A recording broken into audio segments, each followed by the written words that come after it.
Hello, welcome to Arcade Couch, the best place that you'll be friends to get your games goodness each and every Monday. My name is Dylan White, and join me on the couch this week, Ashley Hobley. Hey, Dylan, excited to be here in a week where It Takes Two just hit 16 million copies sold. Woo! It's 32 million people who have played It Takes Two. I'll say you care much. Thanks, everyone. Thanks. How many copies have you brought, Kieran? I think none, because I think I got to share with Buddy, I think. Makes sense. You wanted the trophies. Yeah, I think Buddy purchased it, and I just, so I think... That would make sense, actually. Yeah, no, I think I'm right. That would make sense, yeah. There's not a lot to go over this week. Easter? Video game season? Not really. Yeah. Not really a thing, but nonetheless. All right, so let's dive straight into it. Go over the Metacritic gaming publisher rankings that they put out each and every year. Press up, put up the list here. So just let's have a look at the top. I'm just going to go from, where was I going to go through? 10 backwards to see if any of this sounds out as surprising. So number 10, and then, by the way, this is like the average Metascore for these publishers' games, obviously. Thunderful, 79.1. Does anyone know what Thunderful publishes? Or what they published Worldless. Says Ashley, who's currently looking it up on Google. Yeah, I'm currently on the Metacritic. I can see him clicking around. Do you think that was their big standout game? Well, that's what they've got listed as the top game. That is the first thing that comes up in his search. Not like Steam. They released 7 titles last year. So yeah. So I was trying to find the full list actually. Planet of Lana, Viewfinder, Dr. Fetus, Mean Machine, Like a Age Through Blood, Steam World, Build, and Lego Brick. Bunch of good things. Solid. That's solid. Surprising they're in the top 10? Personally, I'd say yes. So anyway. Not to say this stuff's bad, it's just like you'd understand that. Well, you got a number 11 and it's Devolver Digital. I mean, then you go, oh, okay, that's surprising. That is surprising, yeah. Usually they're in the top 10, I feel. Number 9, Sega. Sega. Is that surprising? No, I don't think so. Not really. They release a Sonic game every now and then, right? They had Persona games last year. The Persona remasters. Yeah, I was going to say, Sonic is definitely not the reason they're in the top 10 publishers here. It's everything else they're publishing. I always forget that Persona is Sega, or that they're the publisher. Or even any of the Yakuza games, or Like a Dragon games. Yeah. Mm-hmm. Number 8, Bethesda Softworks. What they put out last year? Hi-Fi Rush. Doing all the heavy lifting. Like a lot of heavy lifting, considering that they put out, 3 Hi-Fi Rush, there was Starfield, and then also Redfall. So Starfield wasn't that bad. Like Starfield, I would say but Starfield Redfall is obviously, Redfall is but I would say like Hi-Fi Rush and Starfield are lifting Redfall, not Hi-Fi Rush lifting the other way around. Axis Games, number 7. Axis Games. No. They did Jack Gene, which is a game that I've seen high on a lot of like the Open Critic and stuff that I don't think I've ever seen anybody talk about. I think they do a lot of visual novels or RPG. Yeah, they do those sort of. Let's see. What the fuck they put out last year? I gotta be honest, I have no clue. Stuff that none of us have played is my answer to that question. Number 6, Nintendo. High or low for Nintendo? I think that's a bit low. Mm. I'd expect Nintendo. I mean, a bit low when you consider they released Tears of the Kingdom last year. Yeah. Mm-hmm. It was a Zelda year, and they ended up in 6. They also Pikmin was last year as well, wasn't it? Pikmin Yep. was last year. Yeah. Mm-hmm. It was bloody 1-2 whatever. 1-2 Switch. 1-2 Switch. Whatever the shitty the 1-2 Switch sequel. Mm. It's true, I forgot that came out last year. Yeah, so that would have brought them down, I guess that's number 5, Annapurna Interactive. Yeah. Very good. They're Very good. usually in the top echelon all the times these It days. says what? Cocoon, Thirsty Suitors, Storyteller. Mm-hmm. Pretty good. They're the ones. I think Cocoon did a lot of, not heavy lifting, but definitely anchored them higher there. Number 4, Dangan Entertainment. Who is Dangan Entertainment? Japanese publisher Dangan barely released enough products to qualify for a list, but nevertheless ranked highly thanks to its 100% success rate, with all 5 of its 2023 releases scoring 75 or above. They did The Last Spell, another game I've never heard of. Is that a you problem or a them problem? You know what I mean? I know. Have you heard of it? Them? Yeah, they publish Bug Fables. The Last. Okay.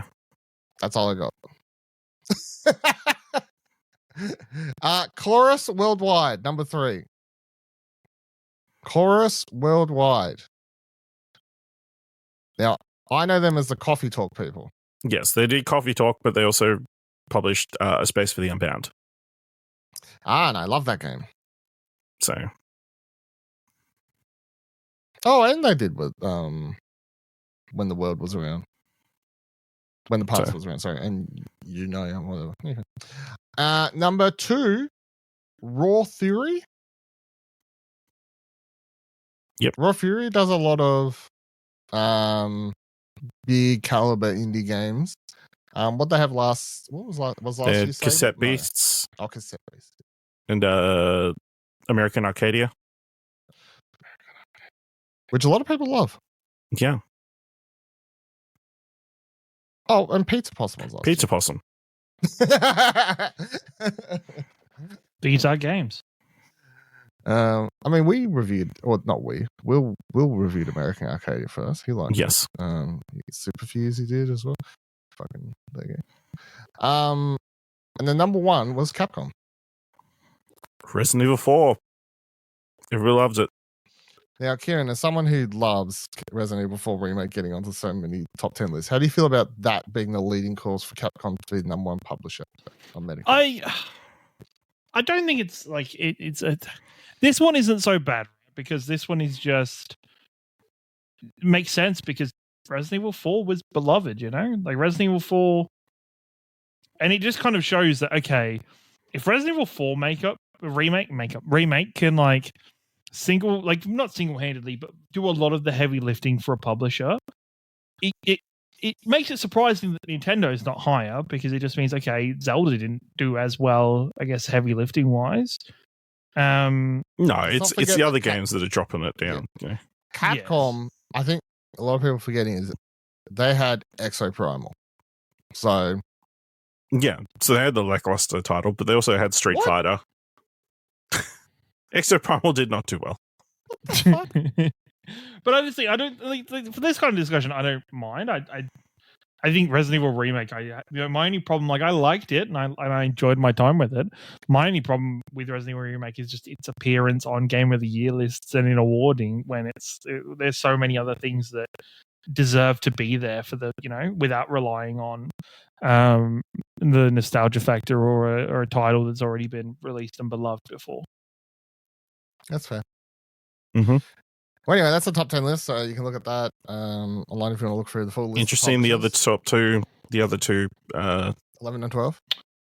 Well, where's Microsoft on this list? So Sony is 13. Microsoft as a whole is 15. So, I can understand Microsoft because Microsoft is Redfall. If Redfall is classed as... That's weird. Well, no. Yeah, Microsoft is separate to Bethesda. So. It's separate to Bethesda. Okay, that one makes sense then. So Microsoft's listed top release is Age of Empires 2 Definitive Edition for the Xbox. Right, okay. And what's Sony's? Spider-Man 2. That's insane that Spider-Man is. What has Sony got that drags it down so much? I think it's they weight the scores if they only release like X amount of games. Yeah. I mean, it's all the titles, so. And then. Yeah, I don't know how they do the points. So it's averaged of all games to equal 150 points. The percentage of scored products with good reviews of 75 or higher is out of a possible 100. And then percentage of bad reviews out of 100. It works out to be 100 points. Bonus points for score games that got 90 plus. They got a system. Convoluted system, but a system nonetheless. Whatever works for them. Yeah. Talking about publishers, though. Yes. Hologram writes, Embracer has sold Gearbox and Borderlands to Take-Two for $460 million ruse. Troubled gaming conglomerate Embracer announced Thursday that it has agreed to sell Gearbox Entertainment to the studio behind the Borderlands games to Grand Theft Auto publisher Take-Two for $460 million. The deal makes a lot of sense. Take-Two has been the publisher for Borderlands through its 2K games label for long before Gearbox was acquired by Embracer in 2021. In its press release, 2K said the next Borderlands game was in active development at Gearbox. As part of the deal, Take-Two acquires the Borderlands franchise and its spin-off series Tiny Tina's Wonderlands, as well as Homeworld, Risk of Rain, Brothers in Arms, and Duke Nukem series. The studios acquired by Take-Two are the Gearbox mothership in Frisco, Texas, as well as Gearbox Montreal and Gearbox Studio Quebec. The Embracer hold. Well, I hope they make a documentary series when they release their next game called like Breaking the Embrace or something. That's a pretty good name. Like that'd be a really solid name for something. Really well, I mean, when Embracer eventually crumbles, and then yes, yeah, we can all talk about it. So, any thoughts on them being brought up by Take-Two? Pretty much, it's like, hey, the people who are publishing their games now own them, and then B. Yeah, I mean, it was weird that they weren't owned by them in the first place. Kind of thought they were. Yeah. So, but they weren't. So, but now they are. So, and since this is the first official word that Borderlands 4 is in active development, what do we need out of Borderlands 4, Kieran? To return to the heights of Borderlands 2. How do you do that? I think they've got a Handsome Jack returns from the dead. Not even Handsome Jack, but I think the biggest problem a lot of people had with Borderlands 3 was that it was heavily wrapped into being like this satirical view on streaming and that kind of culture. And then there was a lot of political commentary throughout the story and the writing of that game that I feel isn't needed. I think if they go back to Borderlands writing with good characters, focused on the world of Pandora and focused on the people and the vaults and having an iconic villain and building up your characters again and having a good central cast, I think that's all that matters. I think the core gameplay of Borderlands is really fucking good. It's really fun. That shit's down pat, right? Like the shoot and loot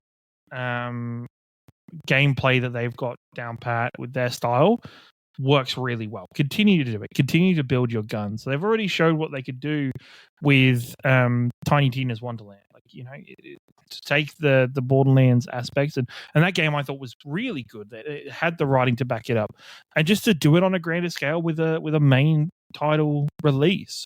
I think if just I've not looked at like anything I've seen of the Borderlands movie coming out isn't good.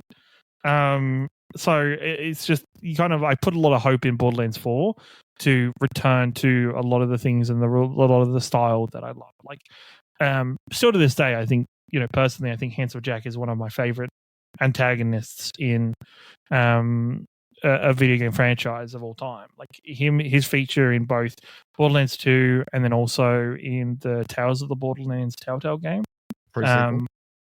And the pre-sequel as well, I think he's well worth that time and effort that they put into him.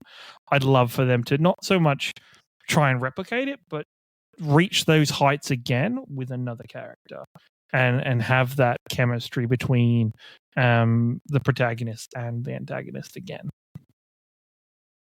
So the solution is tell a good story with good characters. Yes, that is 100% it. Try not to let, especially now that the Take-Two and Rockstar kind of owned, like, let GTA be the satirical thing. Like, let that be GTA's thing. Where I mean, Borderlands has always been satirical in its way. I think it was just very heavy-handed with not to the point a topic that was very on the nose. I feel like it was. The thing is, right? The satire, I say, like in GTA, right? The satire is front and center. That is 100%. That is kind of the core of that game and where it stems from a lot of the time in its writing. I would say yes, the satire is there to make jokes about outside world aspects, but that isn't the core of Borderlands as a franchise, where I think it was the core of Borderlands 3. Was especially the antagonists were that theory, that viewpoint of streamers and content creators. Like the two twins, like the main antagonists for the game, were baked into that and were like heavily kind of developed around that idea, which I don't think is the way to go with Borderlands at all. Yeah, I tell you what, my first thought when I saw this was nothing about story or anything, because I just haven't played the games enough. But I was thinking, man, they're just going to use AI to do all the guns now, aren't they? I hope not. I hope not. I mean, technically they were using AI because all of it's technically randomly generated. So yeah, but the assets that they randomly combine, if it's all of the you know what I mean, like fully. Which is the AI? What they were doing before? All the guns look different every time. No. But they would draw from a pool of elements, like hand, like it was still like the gun, this head, and like this idea. Well, it was always based on like what company made the guns. Like the company that made the gun had a style to the gun, and the guns fit into that style and makeup, even though they were randomly generated. Why do you just assume the worst on? Yes, I will say that. What has brought you to expect? What is Take-Two or Gearbox made you believe that they would? Randy Pitchford. But Randy Pitchford's nothing to do with it anymore, is he? Yeah. I thought he was. No, he does magic. What? Do you not know that? He does magic? He does magic, Karen. What do you mean he does magic? Can you just Google Randy Pitchford magic? Like, you're looking at me like I'm like talking shit. I'm telling you, if you Google Randy Pitchford magic, the first result will be something. Because there's no way it doesn't. And I fucking feel like I need to do this myself. Randy Pitchford magic. Buys Hollywood's Magic Castle? Yeah. He loves magic. Do you not know this? Randy Pitchford loves magic. I don't pay much attention to Randy Pitchford because I think he's a piece of shit. But I don't think he's nothing to do with Take-Two anymore, is he? Gearbox? I didn't think he was anything to do with Gearbox at all anymore. He is the president and CEO of Gearbox Entertainment. Oh. I thought he had left. That's disappointing. Pitchford's great uncle was Richard Valentine Pitchford, a British magician who performed under the stage name Cardini. Pitchford inherited many of Cardini's books and developed an interest in magic at a young age. I'm reading from Wikipedia, by the way. The Magic Castle in Hollywood, California, has an exhibit dedicated to Cardini, which contains props from Pitchford donated to the Academy of Magic Arts for display. While he proceeded to work on video games on the side, he continues to perform as a professional magician in Hollywood to help pay for school. In 2016, Pitchford purchased Genie Magazine, a publication for magic and magicians. He's a member of the Magic Castle in Los Angeles, and in April 2022 acquired the Magic Castle. Pitchford credits his career to entertainment to the Magic Castle. Cool. He's a magician. What's wrong with that? It's very funny. Jeez. You know what Randy Pitchford would say if he was here right now? Why you guys would fuck me on this is beyond me. Thanks a lot. You never wondered why his Twitter handle's like Juval Magic or something? Magic or some shit. Yeah. Man, I'm really like I'm filming some Gearbox lore here for you. All right, next story.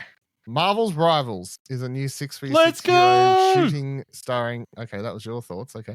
After teasing it yesterday, Marvel and NetEase have confirmed recent rumors that they're working on a 6v6 online multiplayer hero shooter, officially lifting the lead on Marvel's Rivals for PC. The game, which is mostly easily compared to something like Overwatch, will feature an original storyline that sees a colliding of universes at the hands of Doctor Doom, resulting in superheroes and villains from across the multiverse fighting together and against one another.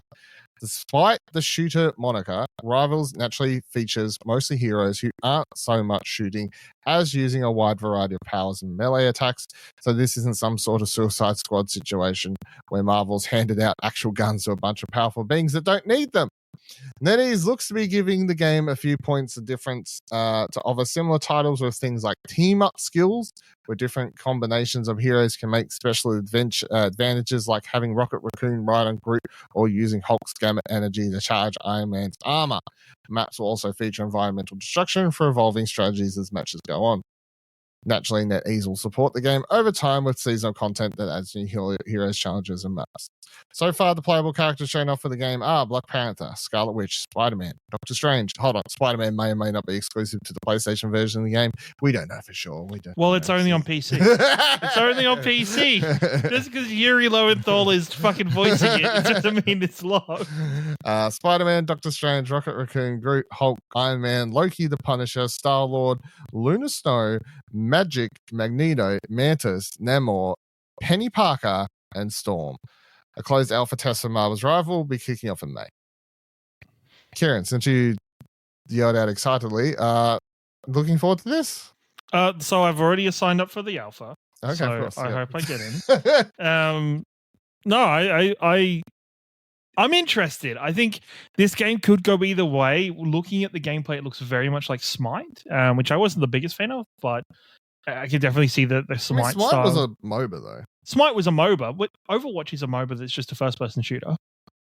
Like, not really. It doesn't have a lot of things I like about MOBAs, but I think the thing is, I think this game is going to be closer to Smite than it will be Overwatch in the end. Just from the basic gameplay of what they showed, it looks like there's creeps. It looks like there's like more NPC enemies to fight. It doesn't look like it's just straight up one-on-one like PvP. Like it looks like there are PvE elements to this game. It appears more MOBA than hero shooter. Yeah, 100%. I'm excited. I just think it's yes, you could look at this the cynical way of like somebody at Marvel has just looked at, oh, sweet, we can make a free-to-play game that's going to have seasonal battle passes, that's going to have microtransactions, that's going to have all of the benefits of live service games baked into it. Sweet, let's do that. I'm excited for it to evolve. I think this idea of an evolving story that's going to play out in the game. One of my personal things is I've always been kind of jealous. Maybe not jealous, but like I always wish I'd been involved in something like Fortnite with its like Fortnite's overall grand storytelling, how it tells and has events that happen in the game and happen in matches. I think I'm excited for the potential and the possibility to have something like that in Marvel's Rivals. I think they're starting out with a great cast. It depends how it plays. It depends on the moment-to-moment gameplay. It depends on like the balancing around the game, how it plays out. But I think it should be something really fun and exciting, and it's definitely something that I look forward to jumping in and giving a try. Ash, I presume you're excited for this too? I would say excited. It's there. I'll wait and see. It definitely doesn't fill me with like, I definitely need to play this. I think graphically it's not super impressive. Obviously, it's made by NetEase, who are known mostly for their mobile games. And that's kind of what this looks like, an up-res mobile game. Mr. Graphics, always talking about. I was going to say, Mr. Graph. Mr. plays on a fucking CRT and he's fucking banging out graphics. What the fuck? That's how bad they are, that I can tell the difference. Meanwhile, he's playing the video in like 360p and like 30 frames a second. Yeah, I mean, we'll wait and see. It just depends if it's actually fun when you play it. That's all it's going to come down to. I mean, it could potentially be a huge success, like a Genshin Impact kind of situation. I guess that and price point, I guess, would be the two things that, Is it free to play? I can't remember if they said. Yeah. Yeah, it's going to be free to play. Yeah, so I mean, the barrier to entry is very small. Insane to make you would be a paid insane. game after Suicide Squad, which is still having problems with its new season and stuff. What, the season where they make you reset back to zero and grind all the way to level 35 to get Joker? Or you can buy the character, I guess. So, yeah. And it's not even new content you have to grind through. It's just reskinned old content. Nice. Mm-hmm. Great work. That's the game, right? The game's a time loop thing. So Is that the twist? No one here's playing. I don't give a fuck. No, I don't. I believe so. You finished the game and the sport. Jump ahead if you don't want to hear what I think I've heard the game is about. Ends. You finish the game and you end up on a different world. It's and the events of the game start again. Yeah, it's like Brainiac attacks, and then your solution is to go to another universe. But then Brainiac attacks again. And it's like the Justice League that you're fighting a lot of the time isn't like that universe's Justice League. It's Justice League members that Brainiac is yoinked from other dimensions. But anyway, Marvel Rivals, we'll see. It depends on how well the game actually is, the characters, and how well they've been able to adapt them to this kind of a game. Or how much towards a shooter it is, or how much towards a MOBA. Where what's the actual objectives? Is it just deathmatch, or is it It didn't look like deathmatch. Yeah. Take your enemy's nexus. Yeah. You need to take out your enemy's cower. That's what I want. Turrets. It looked like that was what Hulk was doing at one point. So, What about you, Dill? I'm keen to try it out. Potential to be good and everything like that. I don't think it looks bad, like Ash. So, what if it had integration with Marvel Snap? I'd be all over it then, sure. But as long as it just drops into Marvel Snap, Yeah, it would be cool. I mean, I think a lot of at least based on the trailer. Oh, actually, let me say this. I was shocked when Love and Morning, when the trailer dropped, and I watched it when I woke up. Shocked that I clicked on a video game announcement trailer in the year 2024 that had gameplay in it. Yeah, that's true. There wasn't a completely CGI trailer. Blew my mind. Trailer starts with just like a CGI thing. I'm like, yeah, okay. It's and the fact that they're like, hey, the alpha's in May. Yeah. It's like 2 months away. Yeah. I was like, that. So, well done for that. Announcing a game with gameplay. What a fucking idea. I think it looked pretty fun and everything. Obviously, it's going to be that gist of actually trying it out. So, would be the make or break. But I think based on this trailer, it's a cool idea. Let's just take a bunch of characters that people love and we'll get them to care about this game. If this game wasn't Marvel, people would care, right? If this was a bunch of new IP, yeah, I mean that's the king. That's the thing. It's because of the IP that people are even giving it a chance. Isn't necessarily a bad thing. But it just means that Well, if it's good, it's not a bad thing. If it's good, it's not a bad thing. If it's bad, it's a bad thing. But I'm keen to try it out. I think investigate a little bit more. All right, and final story I had for this week was to talk a little bit about Spyro the Dragon, potentially. Spyro the Dragon! Spyro the Dragon. Eurogamer says Spyro studio Toys for Bob has reportedly reached an agreement with Microsoft for its first independent game. According to Windows Central's Jez Corden, who revealed over the weekend that the deal first teased by studio heads Paul Yan and Avery Laudato has now been finalized. Toys for Bob, the Activision Blizzard studio behind the likes of Skylanders, Crash Bandicoot 4, and Spyro remasters, announced it was parting ways with Activision to become an independent company back in January. It also of their own choice. Of their fucking hell. Congrats to them for going independent. Yeah. Quote, sources have indicated to me previously that Toys for Bob's culture didn't gel well with Activision's restrictive corporate mandates, and they were excited for the opportunity to spin out as an independent in agreement with Microsoft, Corden said. Continuing, when they initially spun out, they released a statement indicating that they were confident they would work with Activision and Xbox in the future and that they were exploring a possible partnership. During a recent town hall meeting described to us by sources familiar with the event, a staffer asked the panelists about Toys for Bob, given that they're now going independent, separate from Microsoft and Activision. Toys for Bob's leadership was adamant about them keeping the team together and also about returning to the style of the game the studio is known for. Microsoft referenced how they spun out Twisted Pixel in the past as an alternative option to shuttering studios. Matt Booty, now leading Xbox's game content division, reportedly said that agreement has now been reached between Xbox and Toys for Bob for the first game as an independent studio. However, he stopped short of describing exactly what it will be, although he did say it would be something similar along the lines of it'll be similar to other games Toys for Bob made in the past, blah, blah, blah, blah. A lot of people are reporting that could potentially, considering they're still working with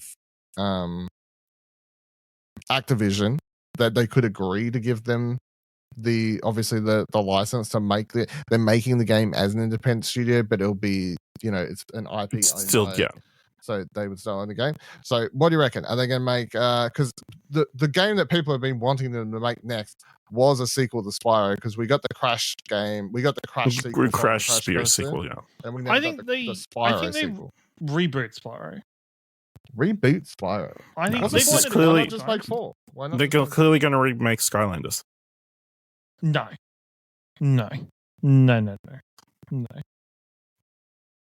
Okay. No, I don't know. Maybe they do, but I don't. I think remake Skylanders. Cool. I think in a way they do, but they just do it without the toys. Okay. But no, I just think, for me, I think they should start fresh with Spyro and write a new story. And they've done it before, and Spyro has been rebooted like 3 or 4 times now.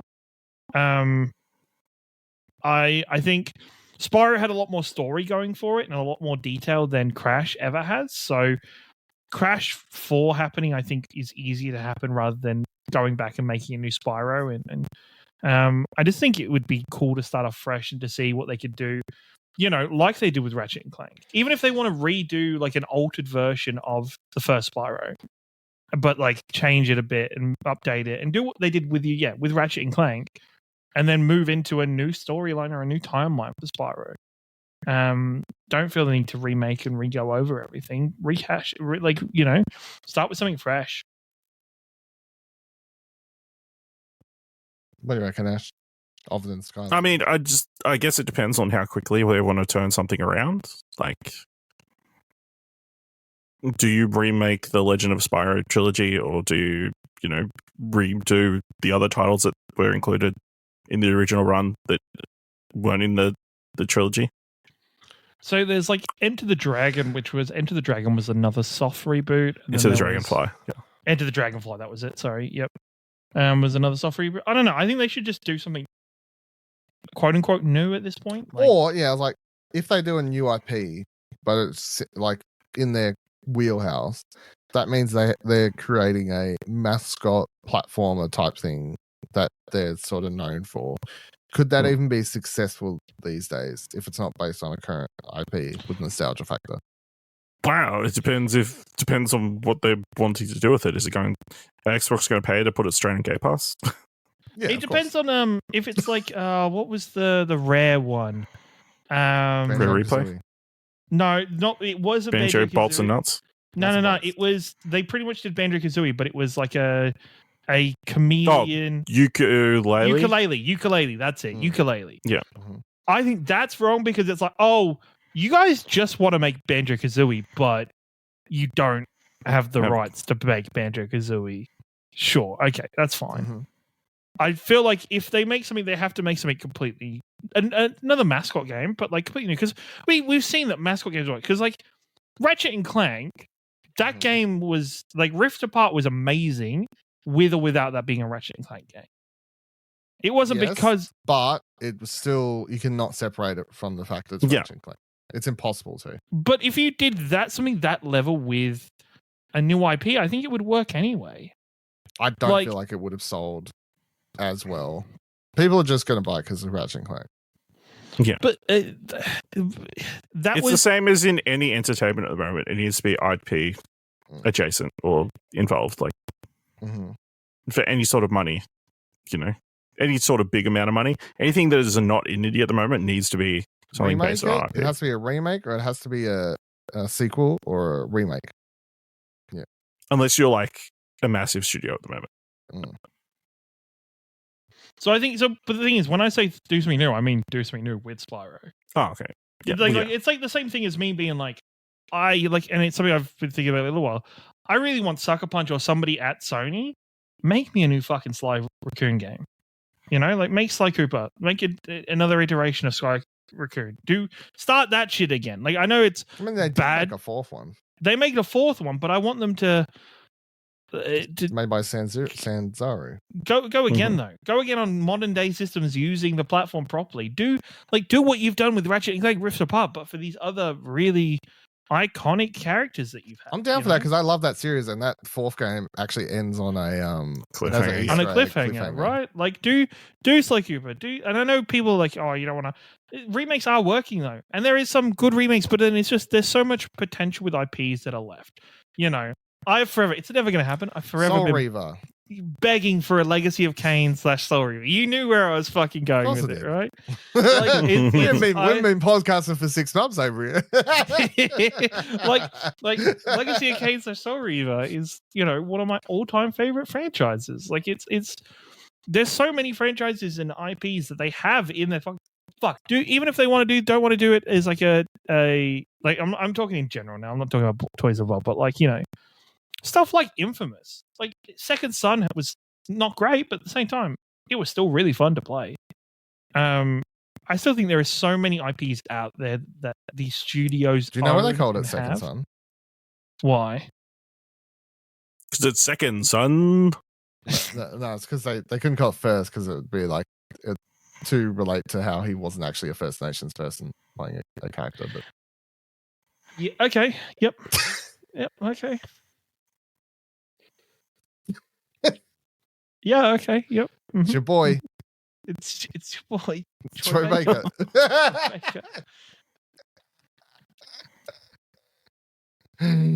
I just thought that. I thought it was a really good joke, so I just thought I'd share it with everyone.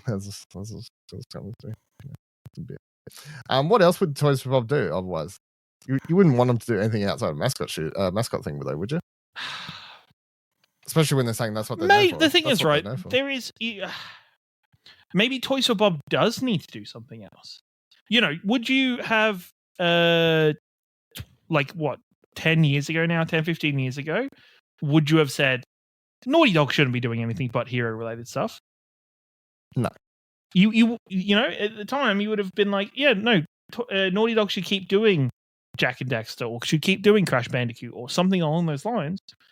And then they're now, one of the most iconic studios in terms of AAA games with The Last of Us and Uncharted.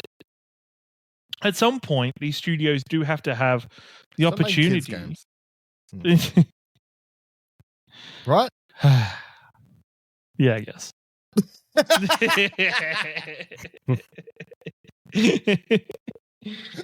don't know how you're going to word it, but basically make an adult game. Make an adult game. Like step out, not even make an adult game, but just step out of your roots and work on something completely fresh, or find the way to bring what you love out of that genre into a different genre and do something else. Is it? That's what I think. I think the two routes are either use some IP that you have just sat there and enjoy it and love it, or go out there and find something new to work on and find something new to make. And yes, not every studio needs to stray too far away from the well and stray too far away. I wouldn't be saying this about Larian or anything. I wouldn't be saying to Larian, hey, stop doing your heavy narrative RPGs. Make a first-person shooter. Make a Call of Duty game. Make Call of Duty. I would never say that to Larian. But Toys for Bob, they fought really hard and they went independent from Activision of their own choice. Yeah, they're doing the opposite of that. They're going from making gun skins on Call of Duty games to wanting to make a Spyro game, Yeah. So do what you want with yourself. Start fresh. Whatever makes them profitable and sustainable. Yeah. I mean, I'd still think, like, I'm all for the Spyro game and everything. There is still something to be said about, like, sort of weird to be like, all right, so we're independent by choice, but we're going to come back and make a game for you. Yeah.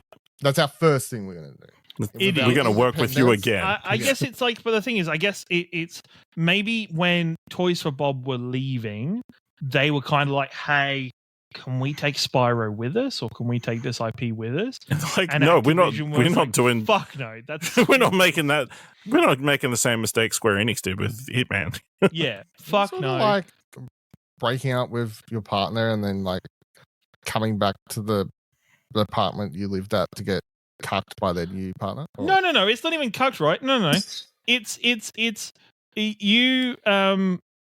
It's like you're the stepfather to some kid, and then you break up. You still want to have a relationship with that kid. Yeah, or like, it's like you and your partner or your ex had a dog together. Okay. And you had a dog together. You had a dog together. Oh, you had a dog together. Yeah. Well, they had a dog. Then you got they together. Had a dog, but they're like, you know what? You're like, all right. They're like, all right, I want to keep it, but you can come around and hang out. Fredo is my dog too. Yeah. Right. That's what you're saying, right?